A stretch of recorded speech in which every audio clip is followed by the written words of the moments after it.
ada 1,2 miliar atau setara dengan 18% menurut WHO 2018. Sedangkan di Indonesia anak muda ada 45,3 juta atau setara 17% menurut Badan Pusat Statistik. Masa pertumbuhan anak muda sendiri bukan hanya dari segi ukuran, dari kecil menjadi lebih dewasa, melainkan dari segi fungsional atau alat reproduksinya juga berubah. Masa anak muda sendiri dikatakan masa peralihan antara remaja menuju dewasa dari usia 12 tahun sampai 21 tahun, di mana alat-alat reproduksinya juga mulai bertumbuh besar sehingga adanya suatu kematangan terjadi antara laki-laki maupun perempuan.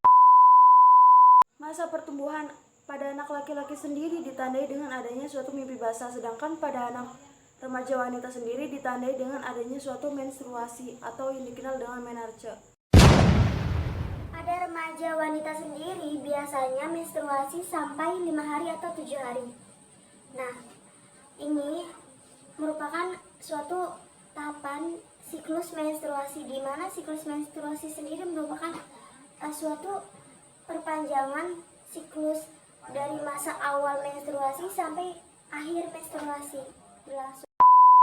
Jadi rumusan masalah itu diambil dari suatu permasalahannya atau judulnya, yaitu hubungan faktor tingkat stres, faktor behavior choices dengan menghadapi siklus menstruasi pada siswi SMK Negeri 1 Bongas.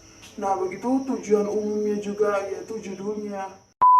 Begitupun tujuan khususnya, yaitu untuk mengetahui gambaran perilaku, pengetahuan, pendidikan, hormon, psikologis, dan dasar hukum menghadapi siklus menstruasi.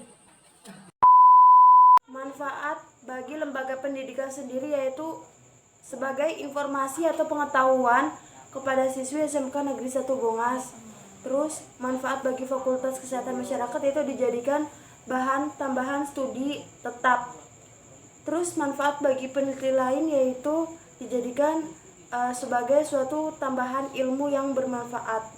2,000 years later. Lanjut bab 2, yaitu tentang kesehatan reproduksi. Apa sih kesehatan reproduksi itu?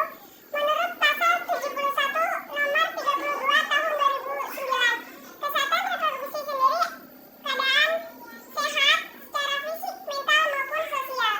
Sedangkan ruang lingkup kesehatan reproduksi sendiri yaitu kesehatan ibu dan bayi baru lahir, pencegahan dan penanggulangan penyakit menular seksual atau HIV/AIDS, pencegahan dan penanggulangan aborsi, kesehatan reproduksi remaja, terus pencegahan dan penanggulangan infertil dan juga kanker usia lanjut. Faktor dari kesehatan reproduksi sendiri yaitu ada faktor ekonomi, di mana penghasilan berkurang atau penghasilan yang minim akan menyebabkan kebutuhan reproduksinya juga akan menurun. Terus dari faktor budaya ini adanya suatu tekanan yang mengakibatkan suatu gangguan pada alat reproduksinya. Contohnya kayak adat seperti itu. Nah, dari faktor psikologisnya juga akan terganggu, akan mudah stres, emosi. Hak-hak kesehatan reproduksi. Ada hak pengetahuan dan pendidikan tentang kesehatan reproduksi, hak mendapatkan pelayanan kesehatan, hak mendapatkan keamanan dan perlindungan, hak mendapatkan berpikir tentang kesehatan reproduksi, Dilindungi dari kematian, hak menentukan jarak kehamilan. Lanjut dari kesehatan reproduksi remaja sendiri merupakan suatu permasalahan perilaku tidak sehat, yaitu dengan ditandai dengan sering berpacaran atau melakukan seks di luar nikah. Apa sih kesehatan reproduksi remaja itu? Merupakan suatu untuk membuat kembali keturunan di masa yang akan datang. Setiap remaja akan mengalami proses perubahan pada reproduksinya, itu ditandai dengan pertama pada laki-laki tumbuhnya rambut, jenggot, suara menjadi tebal, dada menjadi tegak. Nah, pada perempuan sendiri yaitu pinggul menjadi lebar, payudara membesar, dan tumbuhnya rambut di area sensitif. Individu yang dikatakan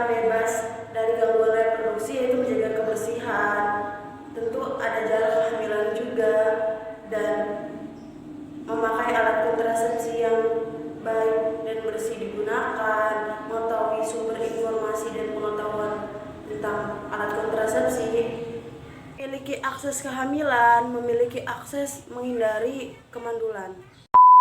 Untuk menghindari gangguan reproduksi remaja sendiri yaitu dengan melakukan suatu perilaku yang sehat. Nah, perilaku sendiri diartikan sebagai suatu tindakan untuk menghindarkan dari penyakit. Faktor behavior causes yaitu merupakan penyebab perilaku itu sendiri. Nah, jadi ada dibagi lagi itu ya. Ada faktor predisposisi, ada faktor pendukung dan juga pendorong. Faktor predisposisi sendiri ada yang namanya pengetahuan, di mana kita harus mencari sumber pengetahuan terkait kesehatan reproduksi. Terus sikap kita dalam memenuhi kebutuhan saat mengalami menstruasi. Faktor pendukungnya yaitu adanya kesigapan siklus menstruasi dalam memenuhi kebutuhan saat menstruasi. Faktor pendorongnya itu adalah pendidikan. Di saat sekolah kita harus mencari informasi lanjut terkait tentang kesehatan reproduksi. Nah, apa sih siklus menstruasi? Itu merupakan suatu alur atau masa waktu di mana hari pertama sampai masa berikutnya datangnya menstruasi. Faktor pendukungnya yaitu adanya kesigapan siklus menstruasi dalam memenuhi kebutuhan saat menstruasi. Faktor pendorongnya itu adalah pendidikan. Di saat sekolah kita harus mencari informasi lanjut terkait tentang kesehatan reproduksi. Dasar hukumnya yaitu apabila sudah mengalami menstruasi dikatakan balik atau dewasa dan dilanjut dengan mandi suci atau mandi setelah haid. Apa sih siklus menstruasi? Itu merupakan suatu alur atau masa waktu di mana hari pertama sampai masa berikutnya datangnya menstruasi. Fase menstruasi, fase di mana wanita dikatakan subur atau dalam masa produktif. Pada fase ini, nantinya wanita akan mengalami kontraksi atau sakit di area perut karena terjadinya suatu perubahan hormon progesteron, estrogen, LH, luteinizing hormone, FSH atau follicle stimulating hormone. Fase sekresi ini berlangsung selama ovulasi kurang lebih 3 hari. Pada akhir sekresi nanti endometrium secretoris ini akan menjadi tebal.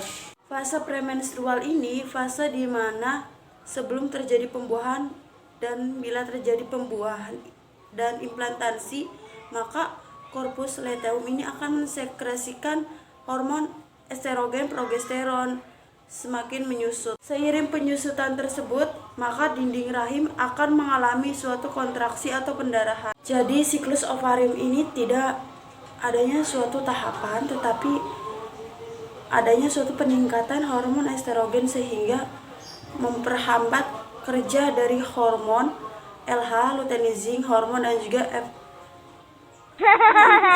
atau follicle stimulating hormone. Ada 4 hormon, yaitu hormon estrogen, di mana hormon estrogen ini pada awal pertama akan bekerja aktif melakukan pendorongan terhadap penebalan dinding rahim.